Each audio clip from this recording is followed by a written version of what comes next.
Sego Ani Buju Wachewa Kwekwe. As the chair of the Environment, Infrastructure, Transportation and Policies Committee, the City of Kingston, I offer these words in the spirit of this gathering.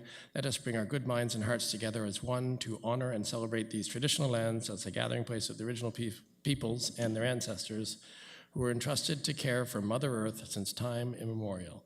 It is with deep humility that we acknowledge and offer our gratitude for their contributions to this community, having respect for all as we share this space now and walk side by side into the future. Welcome, everyone. I guess we'll call the meeting to order. We need to approve the agenda. You'll see it in your package. Can I have a mover? Moved by Councillor Neal, seconded by Councillor Allen. Any changes proposed? Any alterations? Okay, we'll vote on the agenda. All those in favor? Opposed? Carried. I see our sixth member arriving. So we will continue on. We'll confirm the minutes. I need a mover and a seconder for the minutes from last meeting on April 12th, recalling that we had no meeting in May. So I can't do that, but yes, the vice chair who chaired that meeting is moving it, seconded by Councillor Schell. Any errors or omissions to this meeting?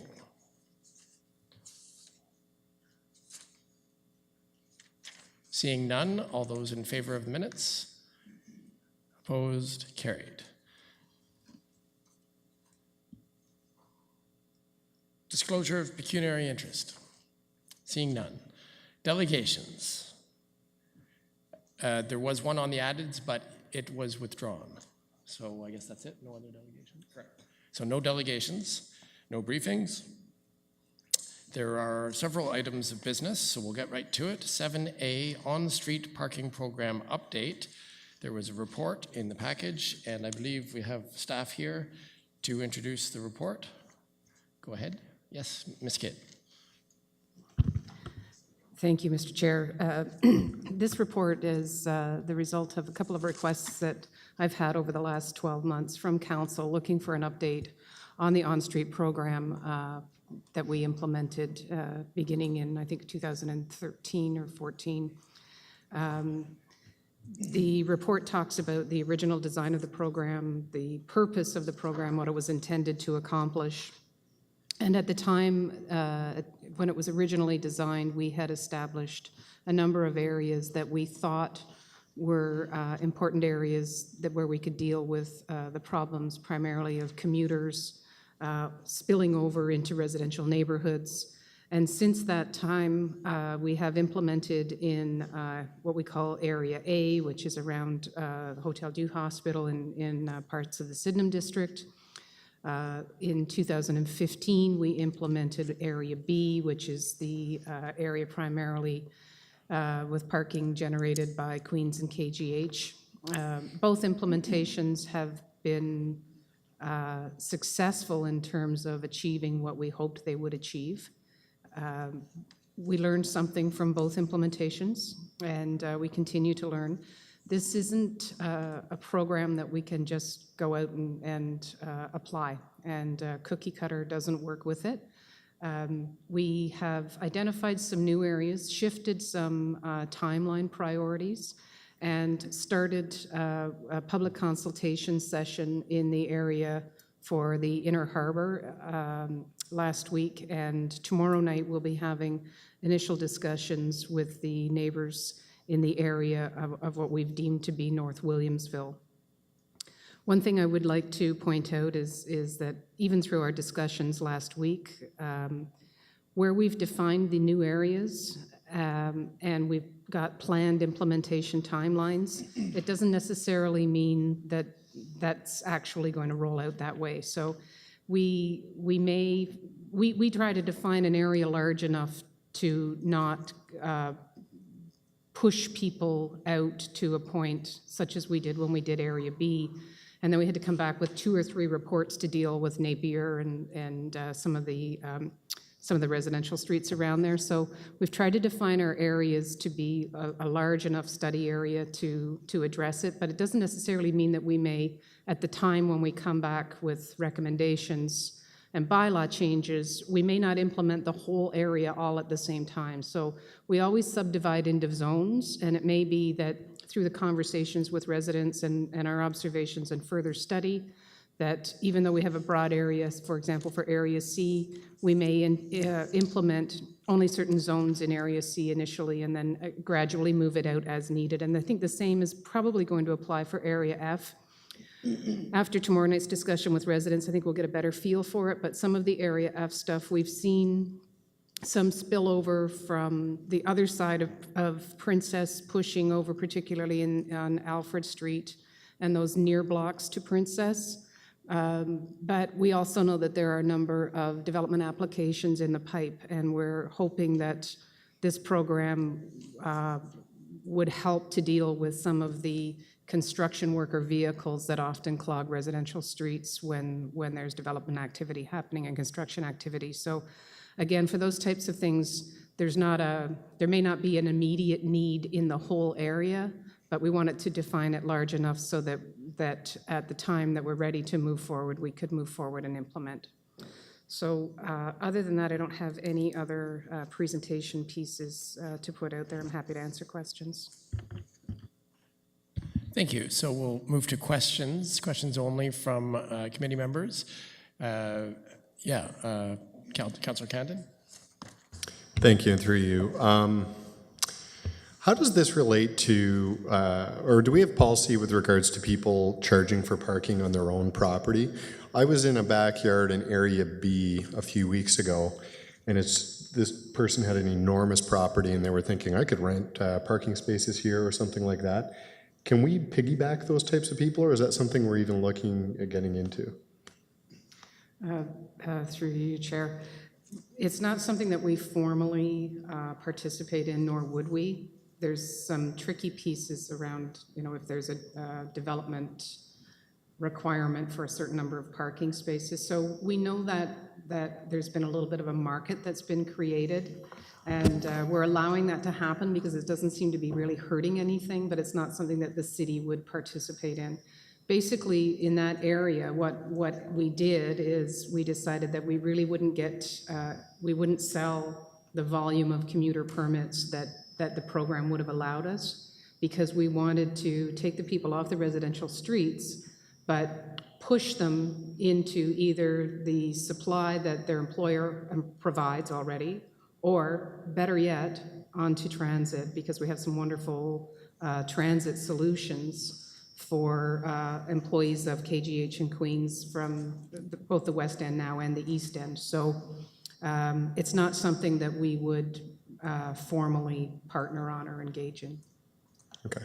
Part of me wonders, like, moving forward, if we did end up taking a stance and approved formal parking spaces or something like that, there's a lot of land in many of these areas that's kind of underused, that maybe we could come up with some sort of a policy where we could find parking spaces in underutilized privately owned land. And the other comment I had was the parking lot beside Rideau Crest. I've very rarely seen a lot of cars in it, and it's a huge parking lot. What is our take on that? Because we're coming up with like a parking permit plan, but Rideau Crest, as far as I can see, having driven past it for however many years, it seems like they almost have too much parking. Would that be an accurate statement? The parking lot at Rideau Crest is a shared lot. So there's Rideau Crest Home operated by the city, and there's Rideau Crest Towers, which is a townhomes managed property. So the total number of spaces in there, there's some shared agreements on some for each. Generally, is it fully occupied? Nope, I see it as well. The rate is $3 to lift the gate. We found from talking to the residents that we spoke to in that area last week, some of them will use it through the winter months during winter control, so that gives them an off-street solution. So the parking is almost exclusively for the home, but I think they do sell some permits. We've had some conversations because traditionally, when you have a parking lot associated with a building, it's part of the property management piece and not part of the public supply. So we don't manage in parking services that particular supply. It's managed by facilities or the home itself. But that's something that we've considered, that if it would help to improve access, that's something that we could talk to the other departments about and see if it would be worthwhile. Yeah, I guess my comment on that would just be, it seems underutilized at this point, and there could be some potential to kind of optimize that. It may happen anyway, though, right? Simply by, if we regulate the streets in that area. Again, it's another one of those situations where you have employees who can park on the residential streets for free, will not pay the $3 or buy a permit. So, so initially, I think if we move into this area with regulations, I think we will see a change where we'll be pushing people into that lot, which is no different than what's happening or was happening around St. Mary's of the Lake Hospital or happening around Queens or any of the others. Okay. Councillor Neal? Yes, I have a bit of a follow-up to that question. I know that unless there's been a change in the bylaw, I know that there was a bylaw kind of restricting using parking spaces, renting parking spaces in residential units where they're assigned as the required number. But in Williamsville, where there's a serious shortage of parking, I think we've kind of, at least I've turned a blind eye to that, because often they don't end up renting all the spaces that are required. I'm thinking of the Podium property on Albert Street, Albert and Princess. They legally rent their spaces to their residents, and the surplus spaces they make available as rental to the community. Should we, is that indeed that somewhat archaic now bylaw still in force saying they shouldn't be doing that? Or should we be looking at amending the bylaw?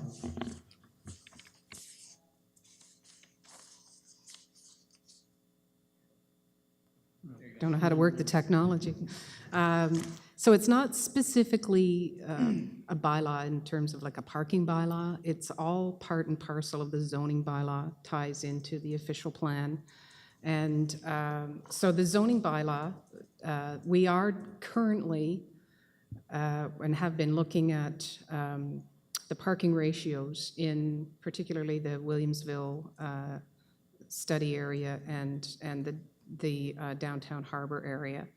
And so at this point, I would say we should just let that play out, because there's work that's been done over the last year or so on both the cash and lieu bylaw. And before you can implement a cash and lieu bylaw increase, we had to go back and take a look at the parking ratios in the zoning bylaw to make sure that they're not incorrect to start off with. So to answer your question, Councillor Neal, it's a little bit complex, and at this point I would say we can just leave it alone. And again, let the market manage itself, but planning technically would give you the answer that it's part of the zoning bylaw, and if spaces are required in accordance with the bylaw, then that's what they should be used for, and they shouldn't be leasing them out. We don't monitor it or concern ourselves with it. We let the market manage itself. Thank you. And also, I'd just like the committee to focus its attention on the actual program under consideration, which is on-street parking. Of course, all parking is related, but we've had several questions now about private or, parking, other parking supply, other types of parking supply, which is logical when there's a parking shortage, but it's the on-street parking program that we're discussing today, and there's a recommendation here. So questions related to that, please? Thank you. Yes. Thank you, Mr. Chair, and through you, I have a couple questions in relation to this report. So I'll go one at a time, I guess. The first one is fairly simple. What if we're noticing different parking pressures on street in other parts of town that haven't been identified? So this has been focused on commuter parking primarily, but in other parts of town where we're getting increased density with secondary suites and narrow lots, we're seeing quite a bit of on-street parking taking place as well. That's, the property taxes don't really give, you that permission. So my question is is there an approach to managing that or an eye to that in the future of extending this to other parts of town to help incentivize people to consider their options for transportation? Generally speaking, I wouldn't just say that we would apply this particular tool to solve a parking problem that may not be the same problem that this is designed for. So do we have an approach to deal with parking problems? Yes. It typically starts with getting a good understanding of what the problem is. So we usually go out, we define a study area, we do some monitoring, and we seek to understand what's happening, how it's happening, what changes might be made. So sometimes you can address those changes just by having regulations added to certain streets. If a street is narrow, you might regulate no parking on one side. So there are a number of solutions in the parking toolbox, to be cliche, and I wouldn't necessarily say that this program could be applied to that because I don't know the problem well enough. Thank you. In the report, it mentions that permits are available for residents or their visitors who require an exemption. Is there a cost to those permits, or you just let come into the clerk's office or the city office to gather that permit with a proof of address or something?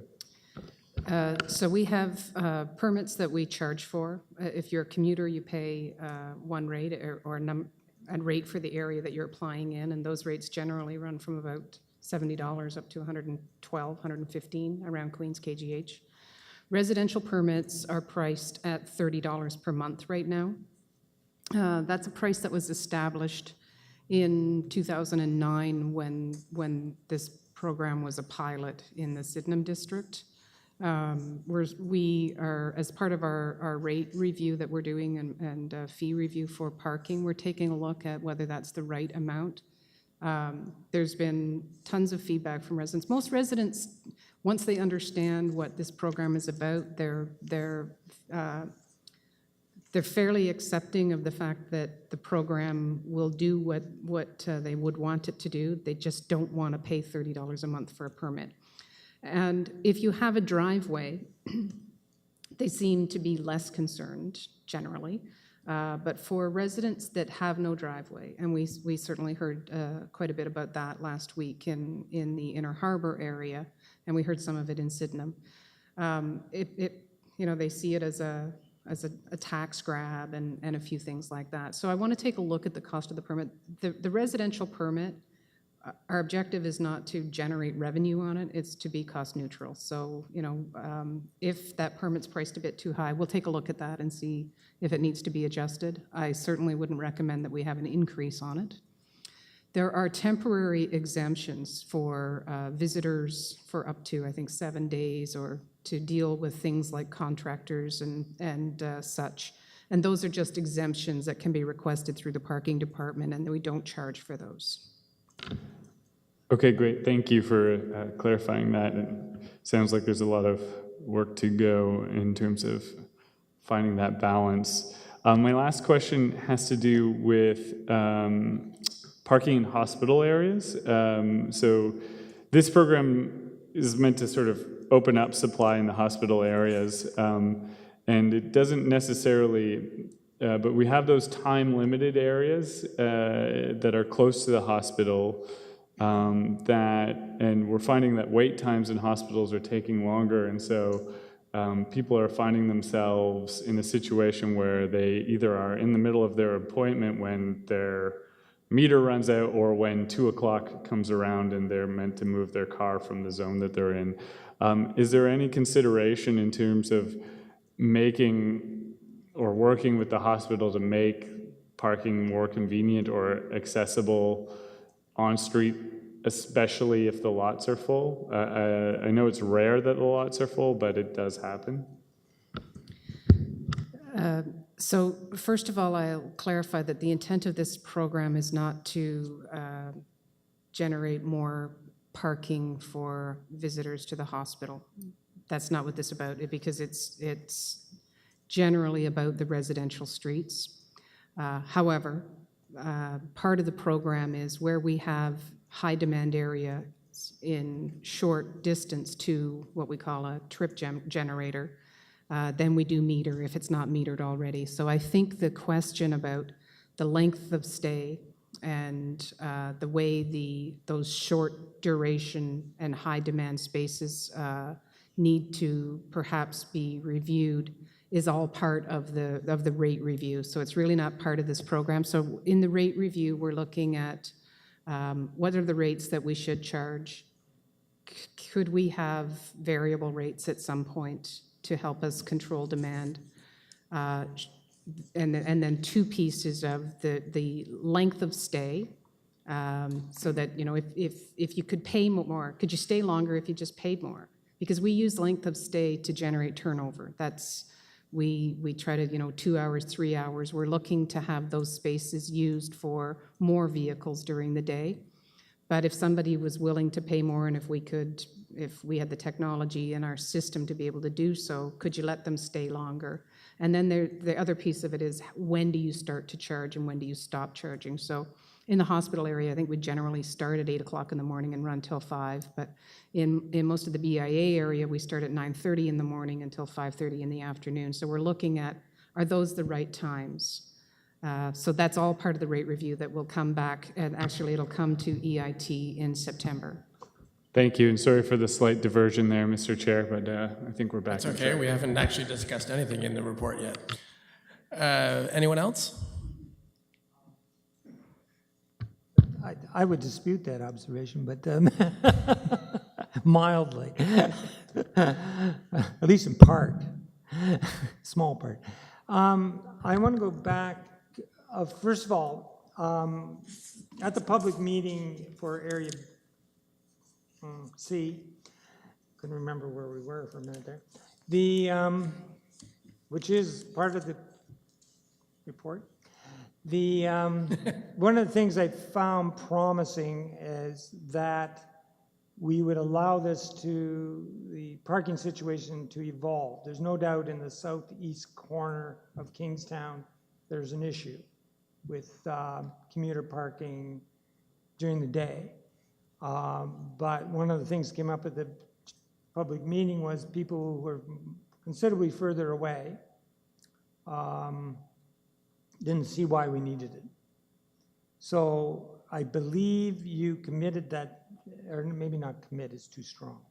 You indicated that you'd be willing to look at that and see if we could do the district piecemeal. Have you any further thoughts about that? In other words, over on James Street, or closer to Stevens Street, or Division, we'll let it lie. And I thought that I thought perhaps we were both in agreement with, we'll let them suffer a bit from what we actually do in the southeast corner until they realize that, you know, this might actually help them, but they can't see it now. Is that fair? I think I committed to consider. I committed to consider. And I think that's the concept. I mean, our next step, and if we don't need to regulate parking, it's nice not to have to, right? Just let it happen, and it should take care of itself. And it's when there's parking problems that create it, is that usually when we try to go in. So we need to do more consultation. We committed to issuing a survey so that we can get, I mean, it's hard to have representation of an area that size from 12 people. Although, you know, the points that were made were valid and need to be considered. So we want to do some more consultation, hopefully some more direct opportunity for people to have input through a survey or something on the city's website, and working with a couple of the residents who offered to work with us. And then we need to do a little more detailed planning. But generally speaking, I think that's the way we probably will approach it, is that we will define it as a large area, subdivide it in zones as we do, and implement in those zones where we know there's a problem today, and there will be some zones that maybe aren't as bad, but we know from our experience that it's going to get to that. But there may be some areas in that upper quadrant, yes, that we can say, you know what, let's let that evolve. Let's see what happens, and be in a position to deal with it later if necessary. Through the chair, my second question had to do with the residential rate. And you indicated you might, just a few minutes ago, but before to it in public meeting, you would think about that. And since then, I've run across somebody from Williamsville that wasn't quite so pleased with Part B. And they suggested perhaps that there could be a once-a-year fee of, like, say, $50 or something like that. And I'm wondering if that has any purchase with the department.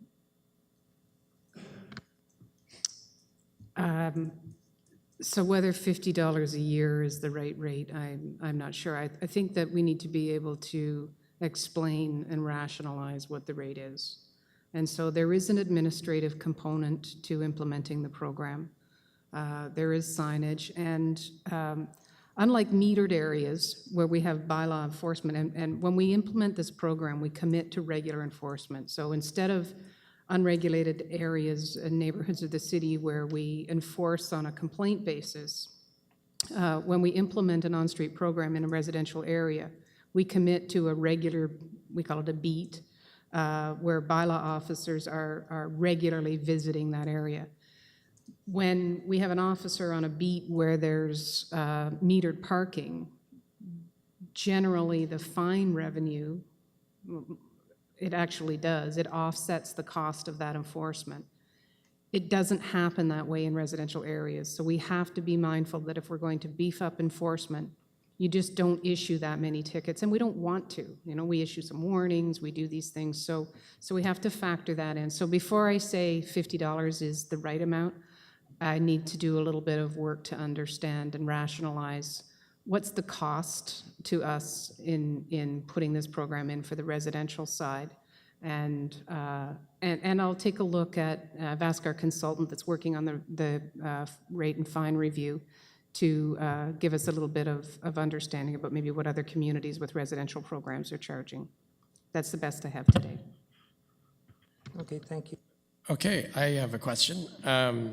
The concerns I've heard in my district in one specific area are not covered really by the typical situation that area started in Area A and then has now been expanded, and that is the area directly around the TET Center. The TET Center, which has a lack of parking for events, especially which happen in the evening at TET and the Bader. And so they spill over on the nearby streets, especially Ellerbeck is quite pronounced, like it used to be with commuters in the other area, the bumper-to-bumper thing.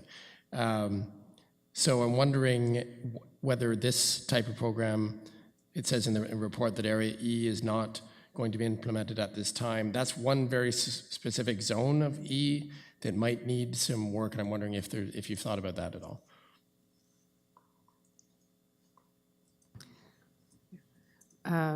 So we're familiar with some of the concerns that have been generated on Ellerbeck Street. This program would not address it because what this program does is restricts an hour in the morning and an hour in the afternoon, Monday to Friday.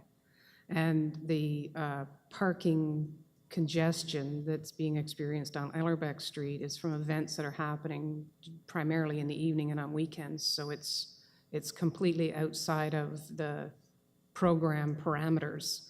We are monitoring regularly out there, and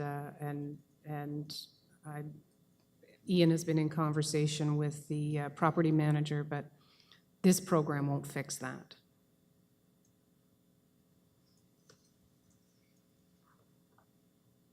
Did you want to add something? Ian, did you have anything to add? It seems a little bit. I think just to reiterate that I think that issue is a known issue that we do enforce and monitor as part of our regular coverage. So we are on in the evenings, we are on the weekends, and we're responding to complaints and proactively going out to that area. We've also recently done made some changes to the parking regulations along Ellerbeck Street to address some of the problematic parking that was occurring near the intersection. So those changes have just been implemented within the last week and a half. And so we're watching to see what happens on that street. We're also in conversation with the TET Center management and also the Bader Center management to talk about what parking options they're creating on their site, but also the ways in which they communicate those parking options to patrons that may be coming. As Ms. Kidd noted, it's different than tackling a commuter issue where it is the same parker each day. Oftentimes, the patrons of these facilities are coming from different parts of the city and from different cities. So we're working with both of those organizations to provide them information and ways that they can communicate those parking options. We've also run for some events where we've provided officers to help in reinforcing that with parkers as they're arriving so that they can guide them to the areas that are available for them to park and to issue tickets as needed. But I think within the confines of this program, we're somewhat limited in how that would apply to address that particular issue. Well, as long as evening parking and weekend parking is permitted on residential streets, it doesn't really matter how much communication you do. That's just a comment. Yes, Councillor Neal.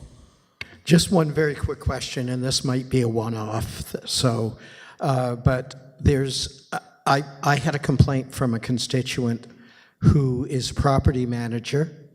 He has a tag on his truck, a B2 tag, I think. And the problem is that he owns or manages properties in about 4 or 5 different zones. And he asked me if it wouldn't be possible for contractors or property managers to be able to buy a single tag that would allow them more mobility within the zones. If you've never heard this complaint before and it's a one-off, that's fine. But Very, very to the point of this report. Yes, Ms. Kidd. Through the chair, I have heard the complaint. I have spoken with him both at the public meeting for the rate review. I followed up with him last week. I have a conference call with the mayor on this topic. Don't know if it's the same resident. And I have committed to him that we will explore the addition of a commuter permit as part, or contractor permit as part of this program. I've invited him to send me some thoughts and said that once we had an opportunity to do some research on what that contractor permit might be and the rules around it, that I would be happy to circulate it to him and probably have a meeting with some stakeholders and see where we go. I appreciate that. My constituent's very persistent too, so it may be the same person we're talking about. I'm not sure. The contractor permit would also apply to any of the contractors that might be asking for that 1-week free permit that you offer, but they almost never do because they've told me, a lot of these contractors, I just pay the ticket. because they don't have time to do the application. So if you take that into account with when you're examining the contract. I do appreciate that, and I know it's, they're in, they're out, and they don't want to have to come down to City Hall and get permission, and so I think it's a valid request, and it's something that we do need to explore. I will say that I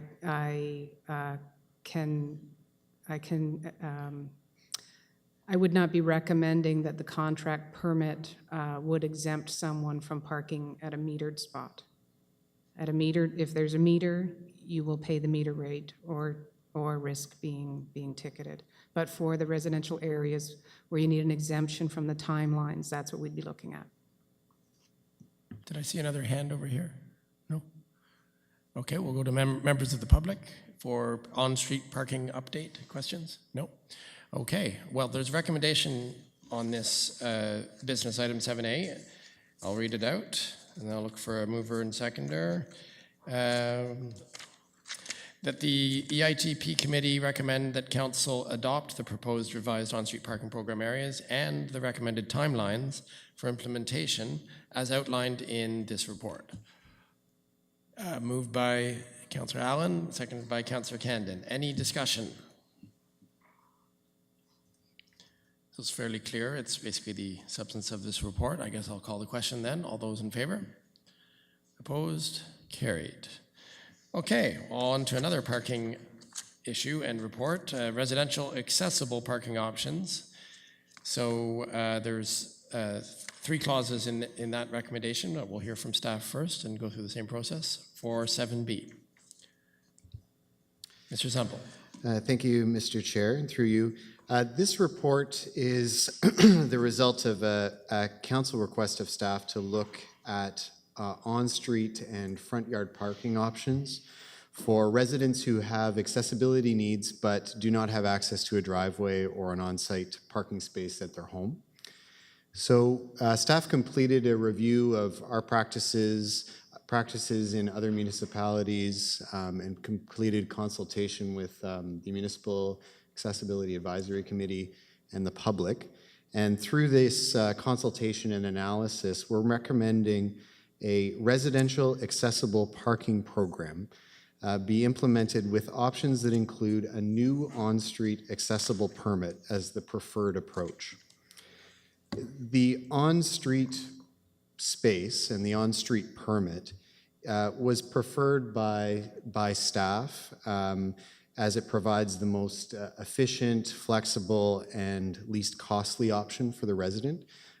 This preference was echoed both by MAC and the public when we consulted with them last February about the options that would be available to them.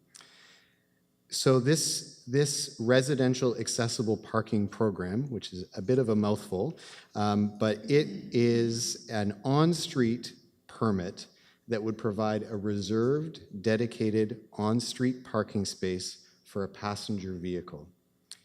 The space would be identified with signage and a permit number assigned to a primary vehicle, a single vehicle, used by the resident for transportation. The vehicle can be owned and operated by others, but it's intended for a single vehicle to use a reserved space on street. It would exempt that vehicle from any of the time restrictions that would exist during the day, and also exempt them from the 12-hour length of stay limit that we apply to any vehicle parked on street. And that would be the residents who would be eligible for this would need to have a provincially issued accessible parking pass, coupled with their home not having a driveway or other on-site parking space. The permit price would be the same as the other residential permits that are presently available in the permit zone, so $30 a month, which we were talking about earlier this evening. But it would be available across the city, so it wouldn't be limited to the existing residential permit zones that we have. During our consultation on this program, both the public and MAC identified the overnight winter parking restrictions as a barrier or an issue to how accessible this on-street program would be. And looking at this barrier and the relatively small number of permits that we expect to issue under this program, we're recommending that for these accessible residential on-street permits, there be an exemption from the overnight winter parking restrictions that extend from December 1st to March 31st for the vast majority of the time. The exception being if there's a forecasted snow event for more than 5 centimeters, if it's during the cleanup after that storm event, or if the city's provided notice for some maintenance issues that they need to complete on that street. This winter exemption component is something that's new for the city. So it is being proposed that this be a 2-year pilot, that we can assess the impact of that particular aspect of the program, but all other aspects of the on-street accessible parking permit program would be permanent. In the rare instance where the on-street permit space, reserved space, does not address the accessibility needs of the resident, we would then look at a front yard parking option using the existing process that planning uses to assess whether a front yard parking space can be added. And in the instances where there is insufficient space for a front yard parking space sort of located solely within their site or within the private lands, the city then would look at its process whereby it can provide a parking space within the city boulevard. And that's done on a site-specific basis through a license agreement with the city. Those instances are expected to be rare, provided we have access to this on-street program and the flexibility that we can provide in looking at the spaces to be made available to those who need it. In all instances, both on-street, front yard, or boulevard parking, whatever option is used, any of the costs required to convert that space into an accessible space, if you have to provide a para ramp or a new driveway entrance or any aspect in order to get up onto the sidewalk, those costs would be borne by the applicant. So I think that is the summary of the options that we're looking at. I happily take any questions that you have about the details of the program. Thank you, Mr. Semple. Questions? Councillor Neal. Yes, I want to thank you.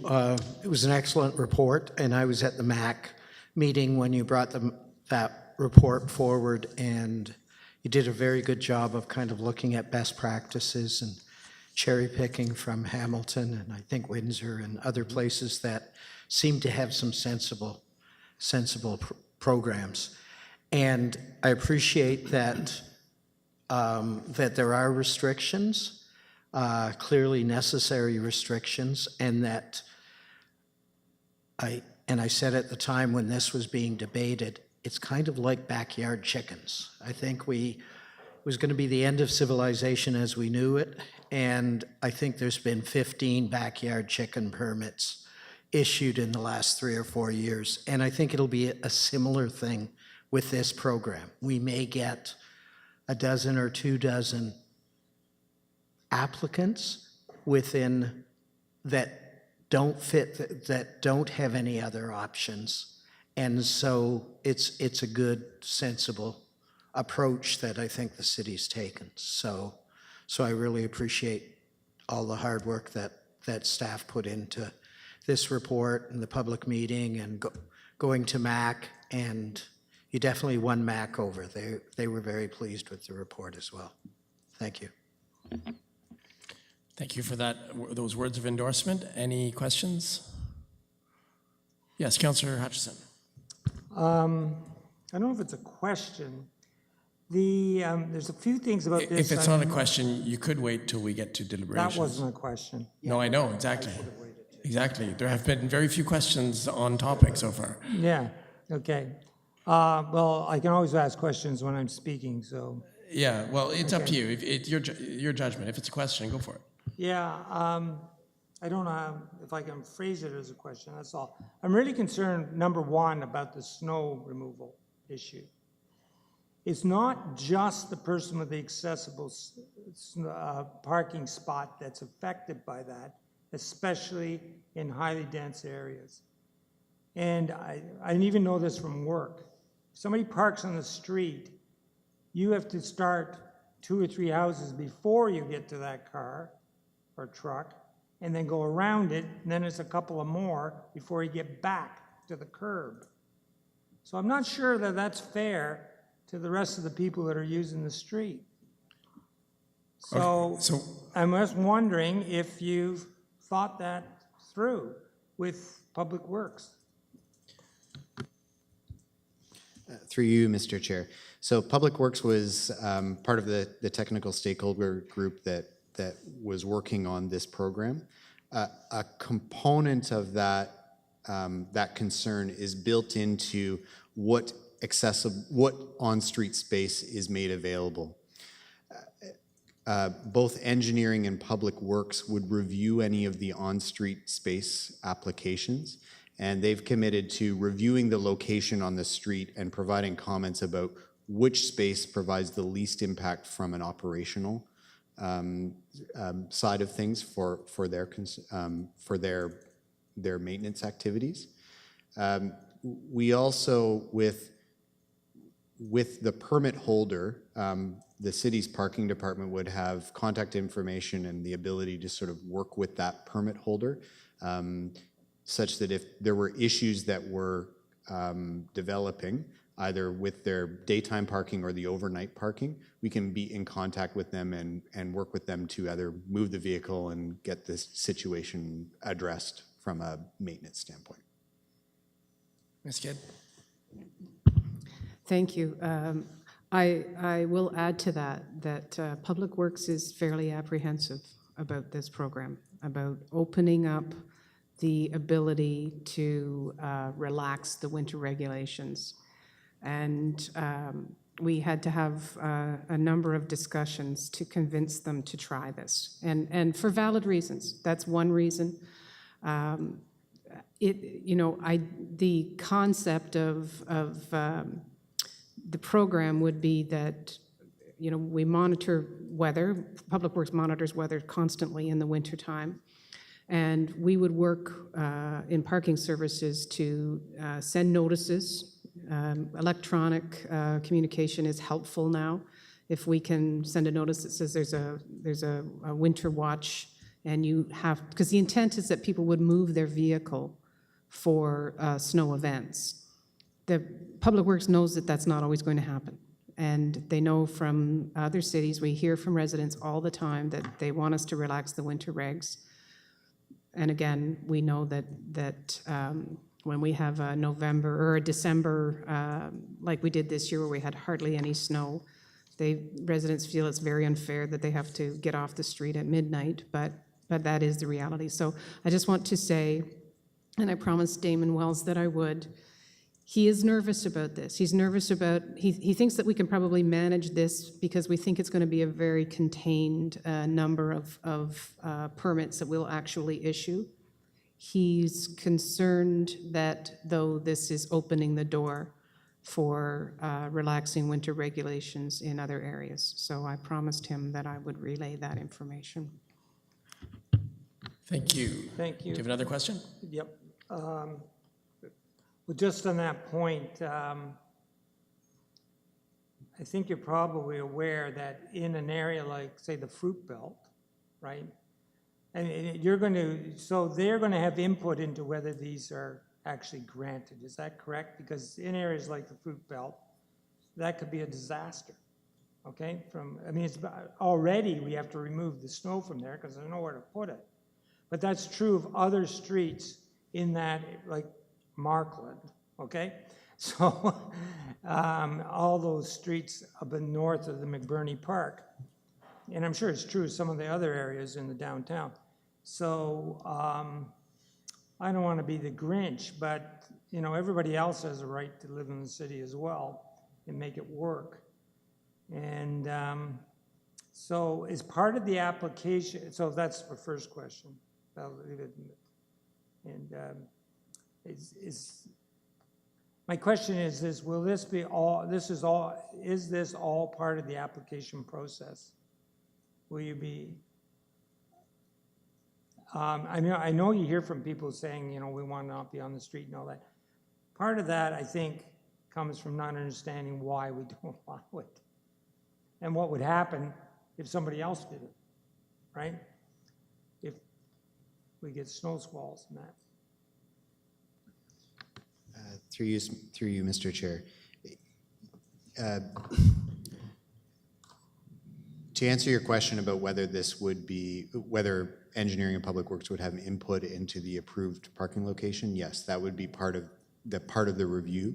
And our discussions, as we sort of work to implement this program in a practical manner, we have been talking about the discussions and the responsibilities and the responsibility that we would convey onto that permit holder, both in how this permit is different from others that have been granted, how this exemption is different from others, and the discussion about what alternatives do you have to be able to move this vehicle to another location, such when you are asked.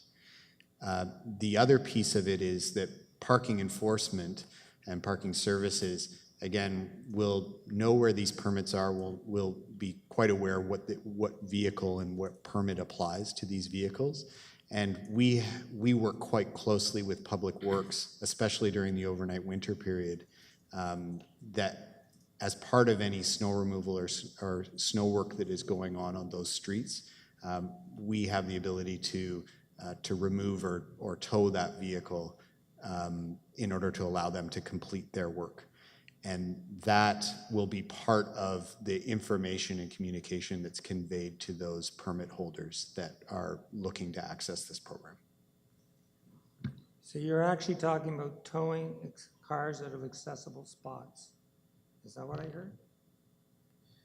I'm not saying it's wrong, but I can imagine the PR is going to be some fancy dancing. Well, through you, Mr. Chair. Yes, the burden of removing the vehicle from the street during these periods when it is required to be removed would fall upon that permit holder. Our approach on whether the vehicle is ticketed or towed or a discussion happens depends somewhat on the situation. And whether that vehicle is towed around the corner or towed to a different part of the city is all part of the operational pieces that we would be looking at with this. So just in the general about the proposal, we're essentially allowing someone to make private use of a public space, correct? So, I don't know about other people, but I have an instinctive reaction against that. Okay. And I also want to know, in that case, like, will the application for the space be annual? And the rate you said would be $30 a month, but this is a space that people essentially get to privatize. And I'm not sure we should be going there. Okay, so we can see that you have some things to say in the debate, and by the way that Councillor Nielsen's hand shot up when I heard you making some of your points, I can imagine he's going to do the same. Councillor No, Nielsen, actually, I had two specific questions this is I not a wanted to direct ask. question. I will not allow it, and that same goes for anybody else. Direct questions, please. Focused questions, so we can get on to the debate, which is inevitably coming. I'll ask the question. I didn't get an answer. Will it be an annual application? Through you, Mr. Chair. The process that we're looking at right now is that it would be an application likely annual or linked with the expiry or renewal of the provincial accessibility permits. It would be a monthly permit that they could pay for, but there would be an application and then a reapplication or reaffirmation that the space is still required for the accessibility need that it was originally provided for. Thank you. Councillor Neal, question. Yes. When would the anticipated rollout, if this passes here and at council, when do you anticipate the rollout of the program? How will it be communicated? And would it be problematic for us, maybe in a year's time, you could let this committee know what the numbers, or an information report to council, what the numbers, what the take-up on the program is? That question is out of order, seeing as we haven't passed the recommendation yet. Next question. I'm asking if, that's why I said Next if question. it passes. Next question. Do not answer that question. Next question. Yes, Councillor Shell. Thank you, Mr. Chair. I wasn't quite clear. If we do this, does the person have to show that they do have an alternate place to park during a time that they are required to move their vehicle? Do they have to show in advance where they would be able to move their vehicle to? Through you, Mr. Chair, that particular detail has not been worked out. I think as part of the application process, an understanding of where the vehicle could be moved to, or what alternate arrangements they have for themselves or for another person to move that vehicle can be part of the discussion. Thank you. Yes, I think that's quite important. And have you determined how the spot would be delineated? Painting, signs, and if it's signs, I take it the applicant would pay? Through you, Mr. Chair, the space would be delineated by two signs indicating the start and end of the space. The sign would have a permit number on it linked to the permit number that's in the vehicle and indicate that only that permit number could park in that space. And any of the costs associated with that is part of the monthly fee that's being charged. The installation of the sign is incorporated with the monthly fee being proposed, the signage. Did I see another hand? Yes, Councillor Allen. I like that there's a pilot function that we're going to try something. My concern, I guess, or just my question is, how will we communicate that this is a pilot, that we're trying this, and if we're having challenges with snow removal, as Councillor Hutchison has indicated, how will we let them know that this program may disappear while we're signing folks up, so that they're aware that this is not a permanent program yet?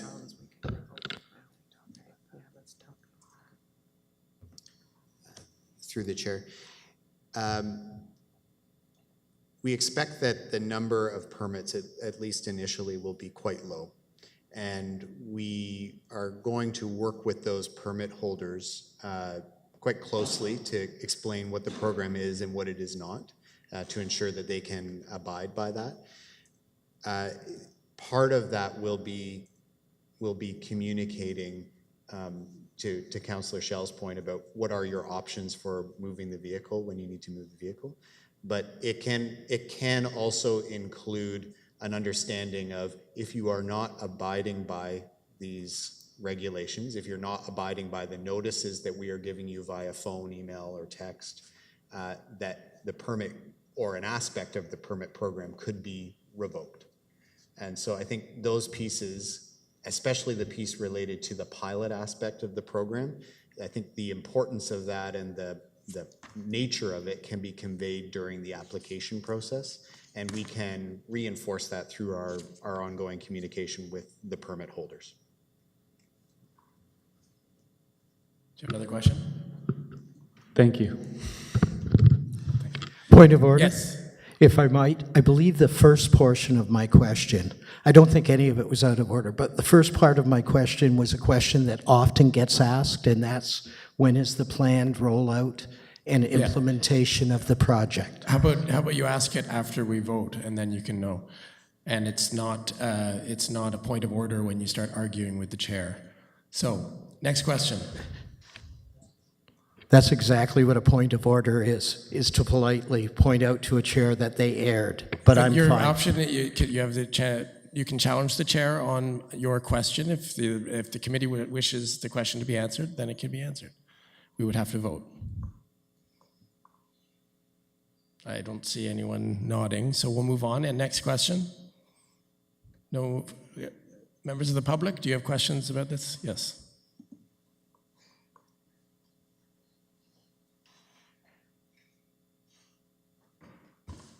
Yeah, so Frank Dixon, Williamsville. I think most of my points were covered in the earlier display, but I'm wondering if the special permits are going to have their actual and distinctive color when they're displayed on the vehicles. Is one. Do you have more? Ask all of your questions. Yeah.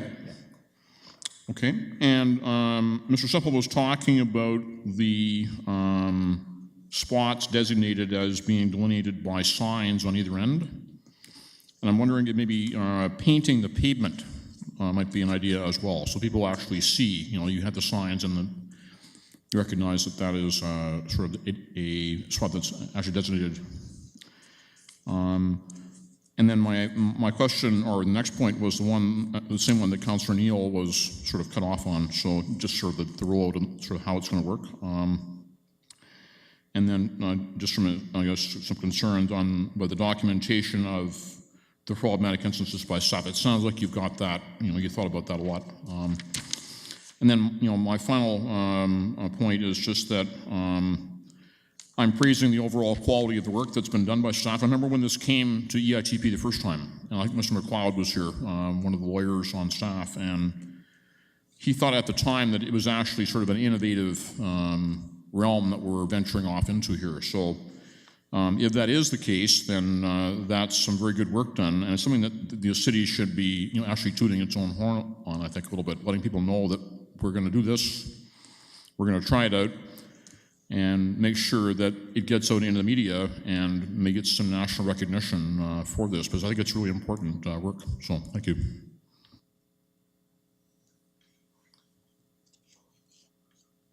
I believe staff was taking note of the questions. Go ahead.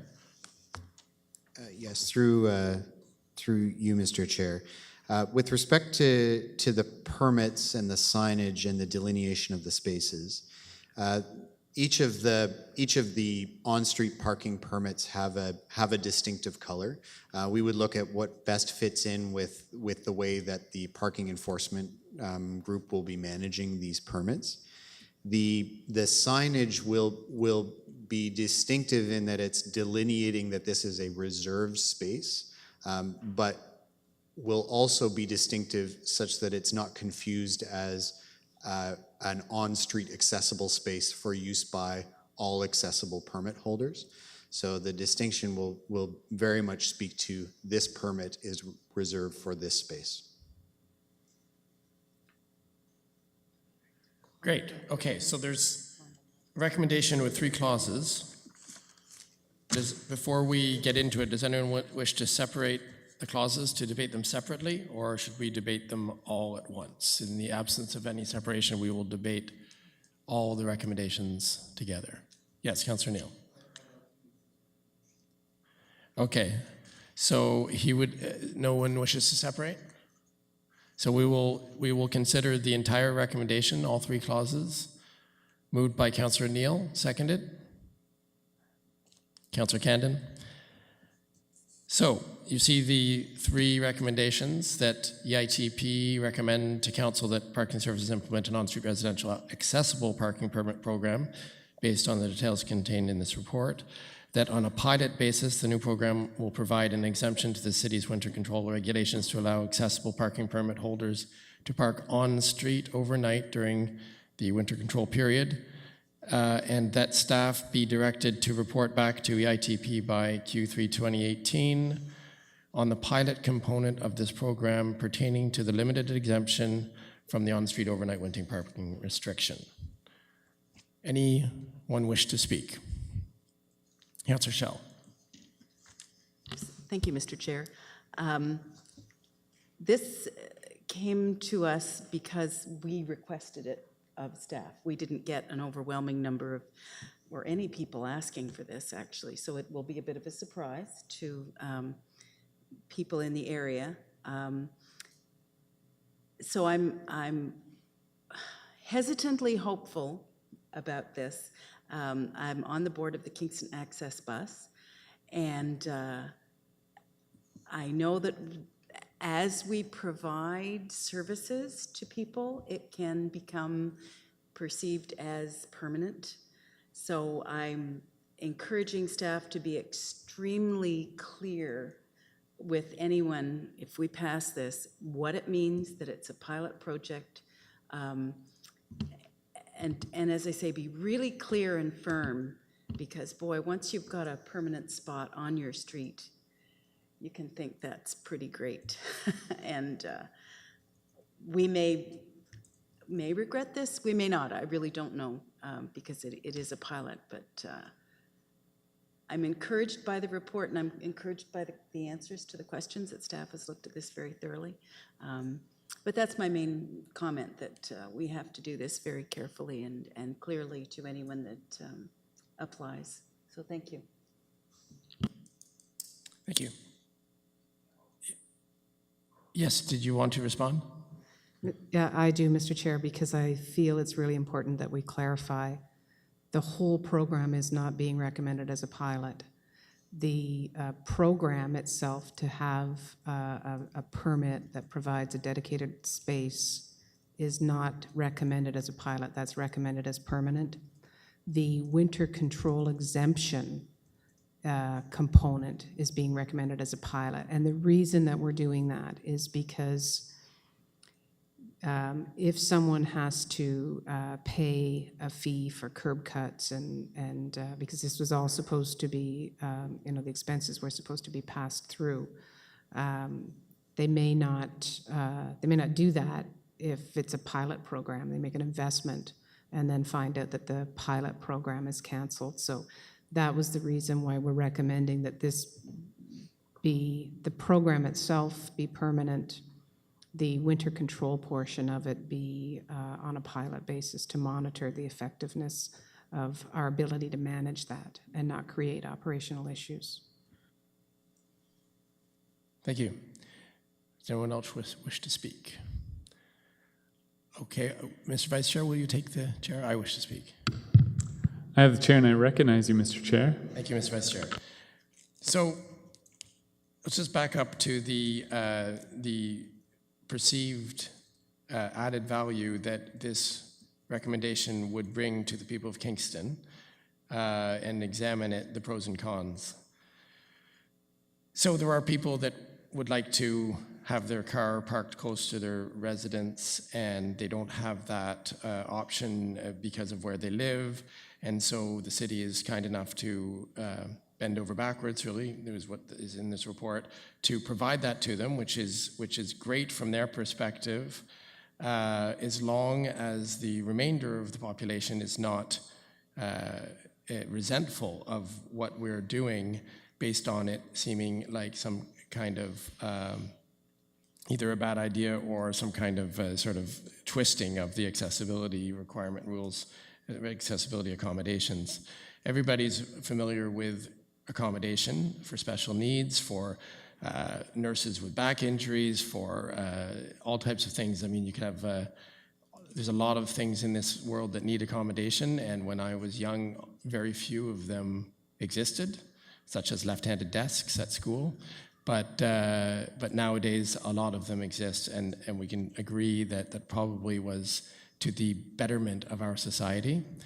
There's the often quoted line from the Bible about how you treat the least of your citizens is a measure of your society. And that definitely applies to this commendable effort by staff to address this perceived need. It hasn't been made clear to me that there are very many people asking for this, which would make it seem like it's out of whack with the obvious expense that comes along with it, and above the objections from Public Works. However, that part is in a pilot. So on the balance of things, you would think, why don't we just try it? But it says in the report that it's permanent except for the pilot winter control portion. Everything is permanent, so we would definitely be setting a precedent.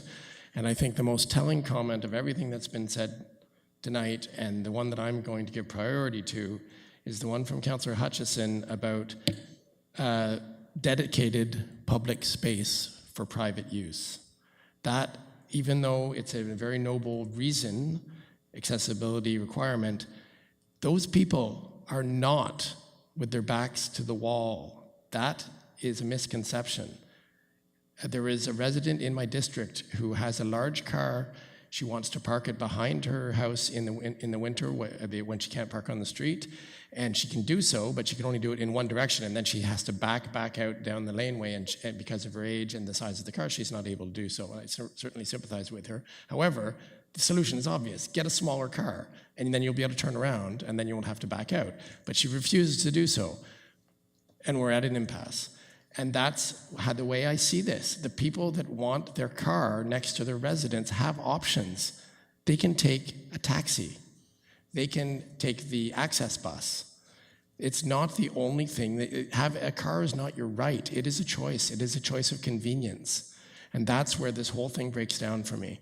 I cannot in good conscience support something that would dedicate private boulevard space for one individual because not to anyone else. And the precedent it would set with people parking on the street in the winter, pilot or not, is definitely negative. It's going to make winter control more difficult and far more costly for the benefit of maybe 24 residents. As important as it might be, the fallacy is that it is not their only option. It is just something we're offering to them as a nice convenience. And that is what does it for me. So I will not be supporting the recommendation as a whole. Yes, Councillor Neal. I'll give you the chair back. Yes. Yes, Councillor Neal. Oh, sorry. Thank you. Couple of things. First, let's keep in mind that one of the first principles in the original motion that staff have achieved is full cost recovery. So this isn't something that for the implementation is going to cost the city. If there needs to be a curb cut, and that will be a very rare occasion, but when it does, that will be borne. The signage, if their decision is to paint blue or whatever you want to do to delineate the parking space, that will be incurred. There will be, like all of our residents, a $30 residential fee for a permit. The idea that somehow this is a private use of public property, every time we park, anybody who drove to this building and parked outside this building are using public space for a private use, and they're being charged for it. And that's exactly the same that's being proposed in this motion. I'm a little troubled by some of the previous comments. This is about accessibility. This is about giving that very few, you're absolutely right, very few people in our community are going to fit the criteria and need this. But for those that do fit the criteria and need this, it's going to be a welcome relief, I'm sure. I will be asking for a recorded vote on this as well. Thank you. Councillor Hutchinson. Yes, well, there's a number of things we said. I was sort of going to say I support the reserved, I think it was reserved support of Councillor Schell. And I was just going to embroider on that a bit. And then the forceful, incisive comments of Councillor Stroud sort of shaped me up a bit. The nothing against what Councillor Schell said. I was sort of, but it was. I think the points were made were good by Council. They sort of dovetailed together, actually, more so. I'm going to start off with one positive thing about this thing, is it relieves a bit of pressure for front yard parking, which is not something I'm really in favor of either, and which we've had a number of discussions about. All the points that Councillor Stroud made about winter control costs we went through when we brought the permit system into Sydenham, which has worked more or less, except for in the winter, perhaps. And so anything that helped that situation, I'm generally in favor of. And also the accessibility issue of how do people live in their houses if they can't be picked up privately in some way. I do think that Councillor Neal's point about a private use of a public space in terms of general parking is simply mistaken. And it's a public use being put to public use for a limited amount of time by any individual. This is an individual spot put aside for an individual household. That's not the same thing. I don't get to know I've got a parking spot down there on Clarence Street. I turn up and maybe it's there, maybe it's not, right? And it's generally there for general public use. So this is really difficult, and I don't think we would expect to have unanimity on this, or that councillors wouldn't come particularly divided in themselves about what are we going to do about this. I do think that I don't think it's comparable, I just have to say this, to chickens. First of all, there are at least 21 chicken coops in the town. That was reported and is periodically done so. So it could start off really small, but then it would get bigger. I do have real reservations about what happens in some of the spaghetti, what I call spaghetti streets in my district, but there are in other areas too. Like, speaking of which, like, you know, there's Sydenham and Williamsville around Coburn running into Chatham, you know. If you miss that, if you can't get that car off of that street, I don't know what you're doing if you're doing snow control. So, I don't know. I think I do think that winter control is different in different cities. So I don't think this is what staff were doing. They were checking out how this program would work in general, but winter control in Hamilton is not the same as in Kingston. It's, we have many more difficult winter days, I think, than Hamilton does. But I'm not sure that's exactly what you were looking at there. So I won't say you did.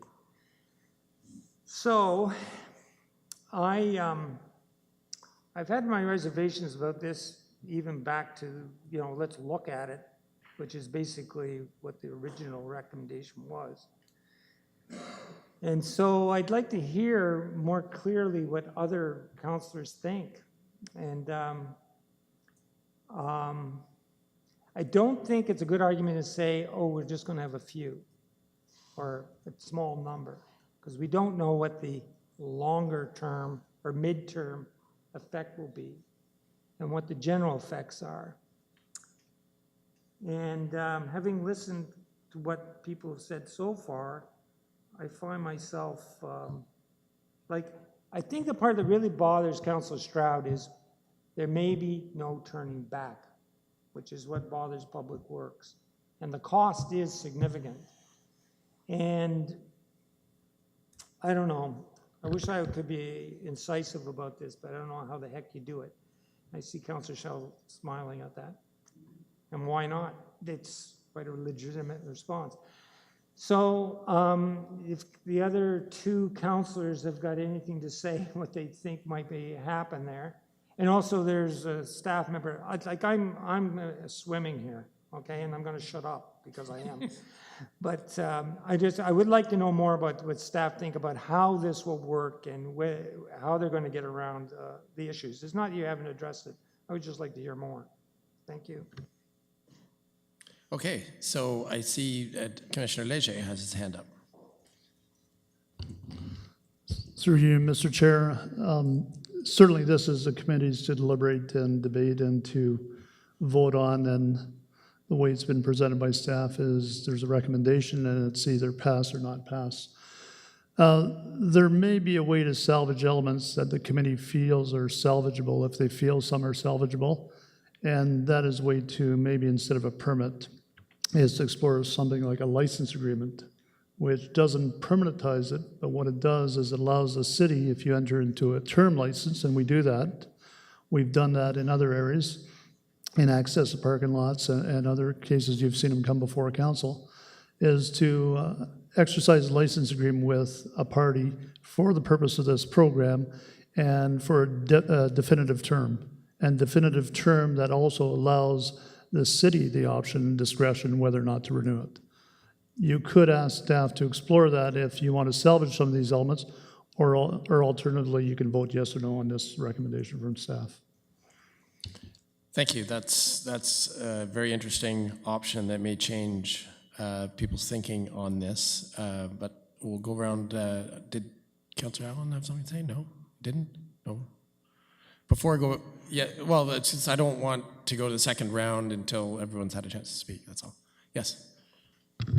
I have a question for staff, and that is, I mean, this is, when we're talking about revenue neutral for parking spaces, we're talking about revenue neutral for any additional work to create this. We're not talking about the actual cost of maintaining that section of road for a long period of time over the course of the license. We're not talking about the capital costs that went into that road, piece of road beforehand when we're talking about making it public. It's, we're talking about any additional work on top of what was already there, right? Not, we're not factoring into our costs that we're losing a piece of public space, essentially.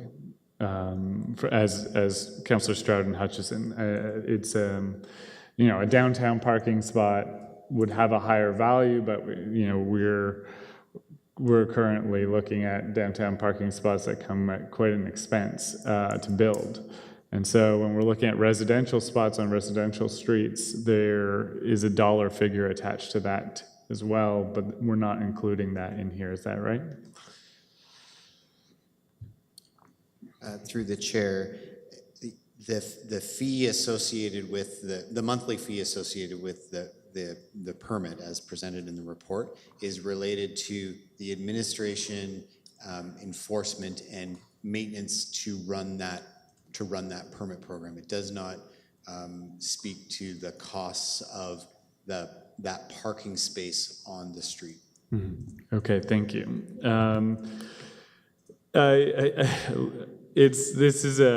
I had issues with this when it first came forward, and I'm in favor actually of and I'll maybe let some comments go around, but I'm in favor of actually letting staff come back to us with this license agreement approach where we can have definitive terms and maybe take a look at what's going forward. I think the other thing is, I think Councillor Neal is also correct in saying that really we're not going to see a whole lot of this. The restrictions are pretty high. To be able to get this, you have to not have a place to park. You have to not have a laneway at all. You have to not have these other options available before.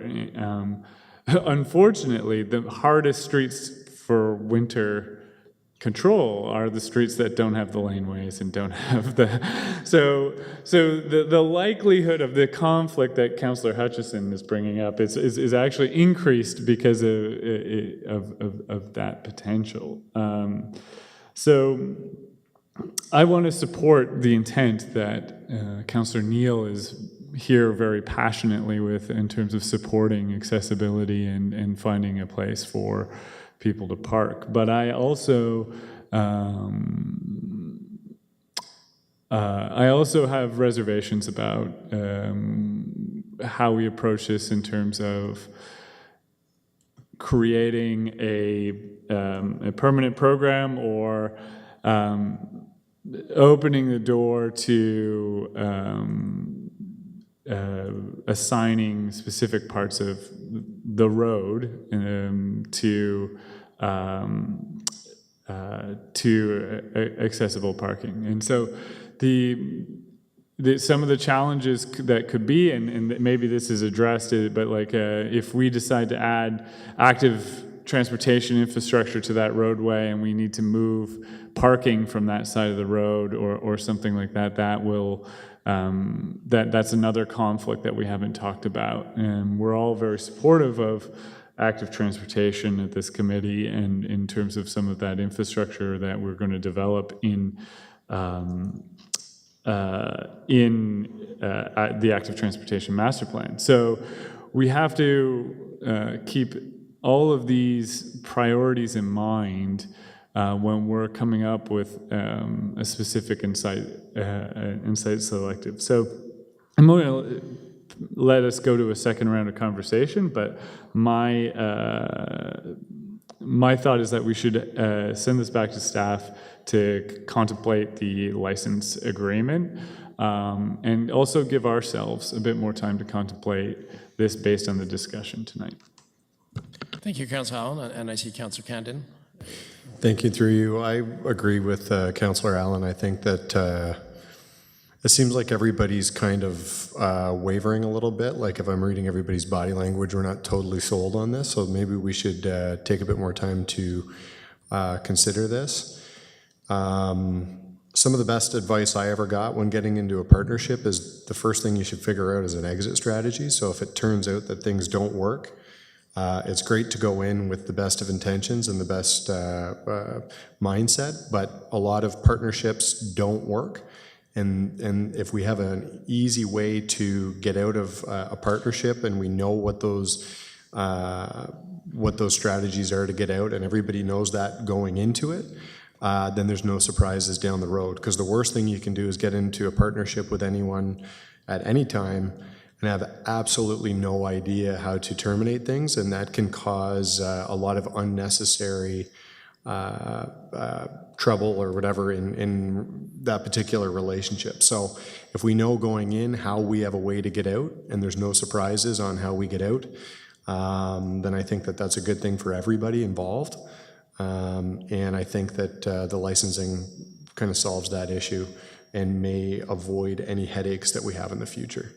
Because not everything goes as planned, and the word permanent in anything kind of makes me a little bit nervous because the world's a changing place, and having things permanently in it may be a little bit ill-advised. So everybody knows the terms and conditions that they're accepting when they go into it, and they also know how we could potentially get out. I think that's better for everybody. So I'm not sure if we'd be willing to defer this, or if we should, if anybody would be willing to speak to a amendment, but I think maybe deferring it at this point might be the best option, but I'm interested to hear what everybody else has to say. Before we examine that issue, maybe I could ask a question of Mr. Leger, who brought this up. I see I don't mean to interrupt you there, but would you need to give, would it take the form of a different recommendation than verbatim what is here in the package to include this licensing agreement in lieu of a permit? Mr. Chair, if it is the committee's wish, they could refer this back to staff to explore the concept of the elements of this, what was presented this evening, but more in the form of a license agreement with finite terms and conditions that may be acceptable to the ITP to recommend to council. So if somebody was to refer it back to staff, they should indicate why they want to refer it back to staff, or else deal with the action that's presented. Okay. So it seems like he's recommending a deferral if that's what the will of the committee. Yes, Councillor Hutchison. I'll move that, if it's okay with the chair. So Councillor Hutchison is moving deferral to back here, right, to staff, right? Referral? referral, sorry, I'm getting, so referral to. I was going to suggest, Mr. Chair, referral back to staff and to explore what I indicated with a time element to it. When do you want us to come back? Did you get that, Mr. Clerk? So motion to refer the report back to staff.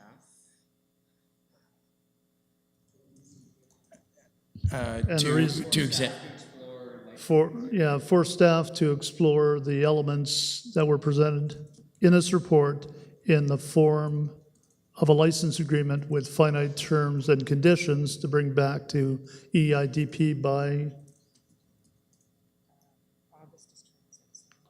not August, September. so this, we would debate time as a committee, so. Point of order? Yes. Does a referral, how does that differ from a deferral? I think it would need to be a defer. I don't think there's a motion. Yeah, I don't think points, yeah, Yeah, it would be a motion to defer report. seeking more information. Explore the elements as. Otherwise, I want to debate referral, but deferral isn't debatable. Yes, to So, get technical, you are correct, Councillor Neal. It is a motion to defer. So the clerk's language is the word defer, but the word refer is synonymous in this instance.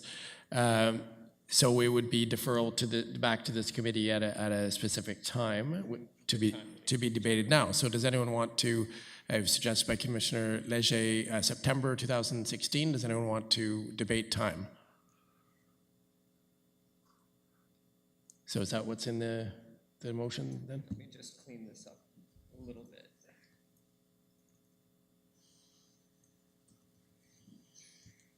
Just want to make sure we get this right.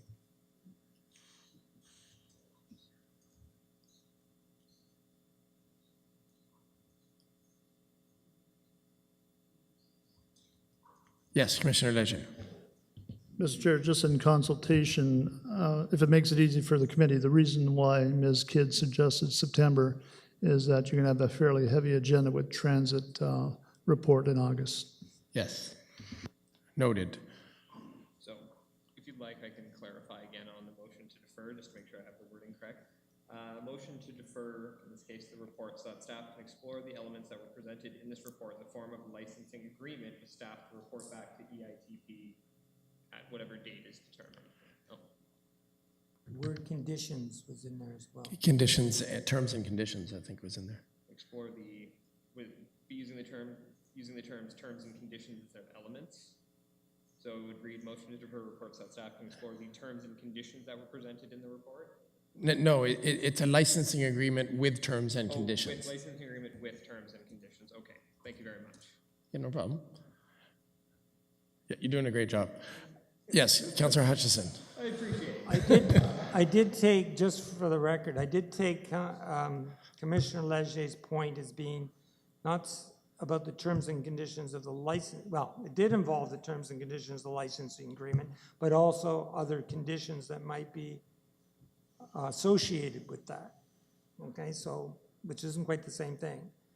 So anyway, there's a hand up there. Yes, Ms. Kidd. Through you, Mr. Chair, I understand Councillor Hutchison's comment, so, but seeking clarity, if committee is looking for not just our general terms and conditions in a license agreement, but us to provide some terms and conditions associated with this particular type of license agreement, as in the requirements for snow removal, that they demonstrate that they have an alternative for winter, all those pieces, then I would ask for a bit more time than September, just because we have the next 5-year transit plan is coming to committee in August.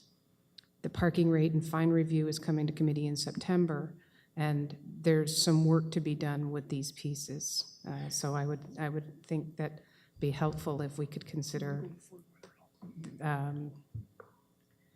We could shoot for October. We could target October if that would be a consideration. Okay, so staff is now saying October, given the complexity of the deferral. That's, the mover has indicated October 2016. Okay, so maybe if you could turn on your mic and say it officially what the deferral is, and then we'll vote. All right, so we'll make sure we have this correct. As I have written, the motion is to defer the report so that staff can explore the elements that were presented in this report in the form of a licensing agreement with terms and conditions with staff to report back to EITP in October 2016. Okay, I'll call the vote. All those in favor? Oh, we did need a seconder to text. Seconded by Councillor Allen. All those in favor? Opposed? Carries. 5-1. Okay. We'll give you a second. 7C is next. That's the Keefe report for a report card. There's 3 items on the Keefe report: the report card, the update for best practices for disposing of pharmaceuticals, and the tree canopy, conservation of habitat, natural resources, and biodiversity working group. So, each one has a recommendation. This is from our subcommittee of Keefe. Is there someone from staff here to introduce the report? I know that we have one member here, Councillor Neal of Keefe, 2 former members as well that are probably familiar with this work. Are we okay to discuss it without an introduction? Or maybe Councillor Neal could give a quick synopsis? The annual report, the committee report card, I think kind of speaks for itself. The 2 working group proposals that are coming forward, one was a reference, I believe from council originally, asking Keefe to look into safe disposal of pharmaceuticals, and that's been tasked to the Solid Waste Reduction Working Group, and they're working on that now. So it'll come through Keefe and via Keefe to here. And the other is just tasking the Biodiversity Working Group, Natural Resources Biodiversity Working Group, to look into the best strategic plan for being able to accomplish our tree canopy goals for 2025, which is doubling the current tree capacity. So that's the discussion. It'll come back. There'll be recommendations through Keefe coming back here.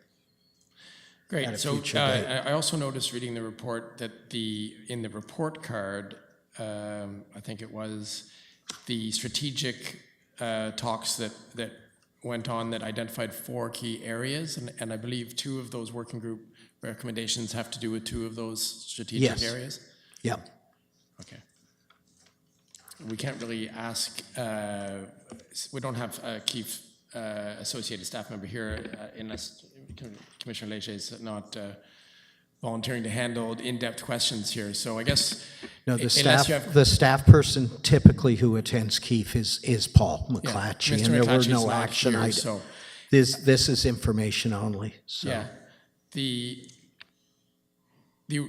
recommendations come to us as the umbrella committee. So unless someone needs more information on the recommendations before we pass them, in which case we would have to defer to allow staff to attend to answer our questions. Unless that is the case, I'm prepared to call the vote on the recommendations today. I'm seeing general nodding. So moved by Councillor Allen, seconded by Councillor Schell. So do we need to go separately? I think we need to go separately. Yeah, we'll have to. So each one is a separate item. So on item Roman numeral 1, report on the progress of Keefe for 2015, also known as the committee report card. Recommendation that the 2015 Keefe report card be approved as a summary of the work accomplished by Keefe. Moved by Councillor Allen, seconded by Councillor Schell. All those in favor? Opposed? Carried. So we need a mover and a seconder for the update. It's a recommendation, Councillor Neal, seconded by Councillor Schell again. So this is that the Keefe Solid Waste Reduction Working Group be directed to review existing pharmacy drop-off programs and report back to Keefe with opportunities for the municipality to assist in increasing promotion and awareness of responsible pharmaceutical disposal options. All those in favor? Opposed? Carried. Third recommendation, needing a mover and a seconder. You see the be it resolved clause at the bottom, has to do with the tree canopy. So moved by Councillor Allen, seconded by Councillor Neal. Hutchison, would you like to second, or do you want to speak? Okay.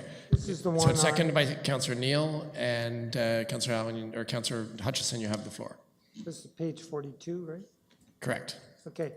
I've got a bit of a concern about this, actually. We've given direction to get a tree canopy program going through council, right? And I'm not sure how Keefe is, it sounds like then we're asking for an action plan. And how does an advisory committee devise an action plan? It just, they could say there should be these elements, I suppose, but are you going to end up with an action plan? That's something that seems to me that staff needs to be doing, and we've already given direction, so why is it back to Keith? Sorry, I'm just going to read it again and see if that answers your question. So therefore, be it resolved that the Conservation of Habitat, Natural Resources, and Biodiversity Working Group, so that's a working group of Keefe, be directed to develop a report to be received by staff for consideration outlining an action plan, and that would be staff, for achieving the city's target of doubling the tree canopy by 2025. So they're giving a report to staff so that staff can make an action plan, is my understanding of that clause. Just reviewing it here. Develop a report to be received by staff for consideration outlining an action plan. I don't know, consideration outlining is kind of vague, but for achieving the city's target of doubling the tree canopy. Well,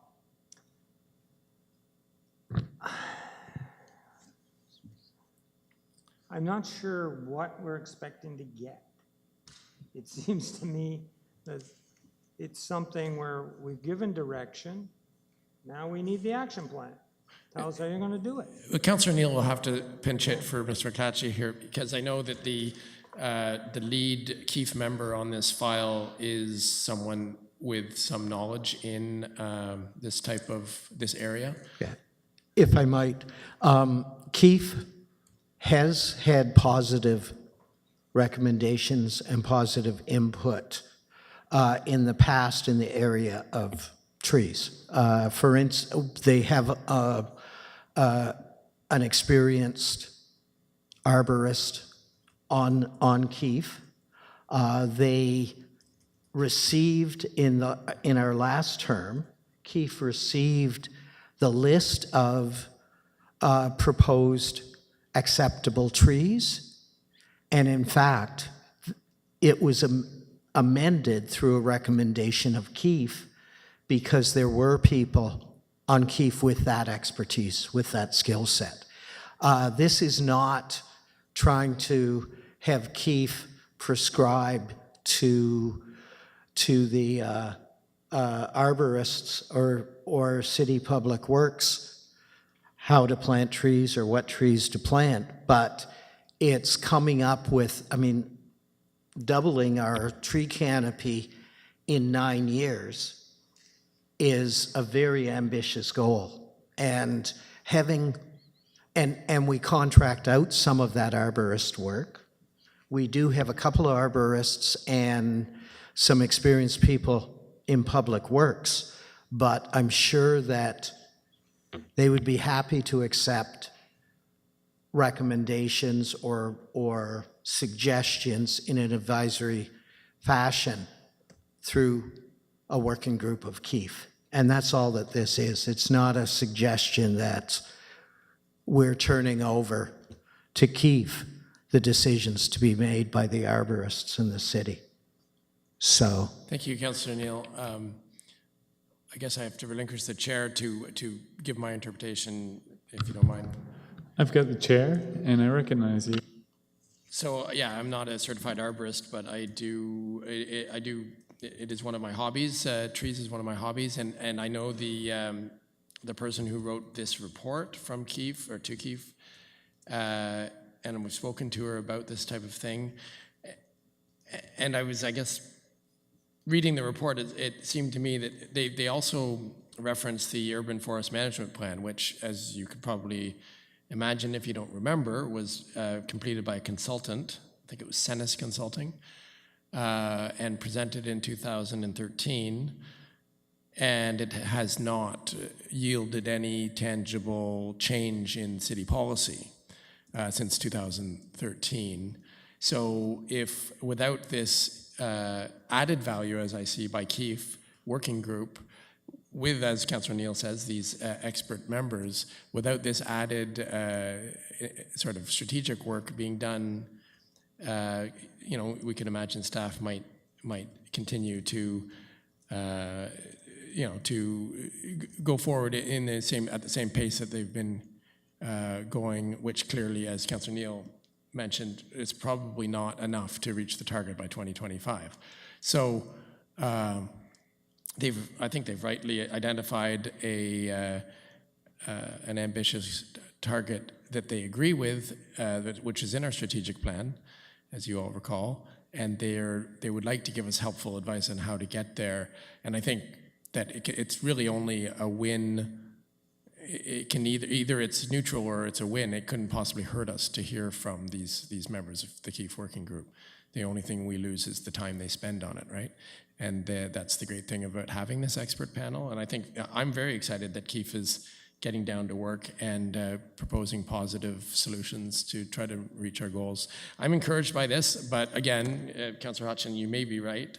If it doesn't yield anything concrete on an action plan that staff can follow, because the members of Keefe actually may not know how staff works and what they need, I suspect what we really need is someone at staff level to take the reins on this, someone who may be a change agent or some type of person like that, to get staff moving, because if we wait for Public Works to come up with a plan, we're probably waiting quite past 2025. So I support the recommendation, but I agree, and we might have to individually keep checking in on them to see, on staff, I mean, to see once the recommendations are there, once the report's there. Thank you. I guess I'm done. You can have the chair back. Thank you, Vice Chair. Yes, Councillor Hutchison. I'd just like to thank the chair or the, whatever position you were playing there. That was a good explanation. Our concerns are the same, okay? And I just thought, why are we wasting our time here? And not that the waste is anything to do with the inputs of the people on Keefe. It's because that we need to do the job. And so it's going to be a consideration of something, which sounds to me like we should be getting to the planting of the trees as quickly as possible here.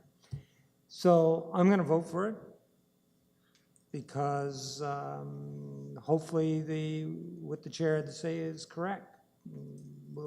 It'll end up in being a better program for it and a faster program for it. So. Thank you. Any other comment on this item? It was moved and seconded, correct? Yeah. Okay, so we'll call the vote. All those in favor? Opposed? And that carries unanimously. Thank you. That's the Keefe items. Where are we?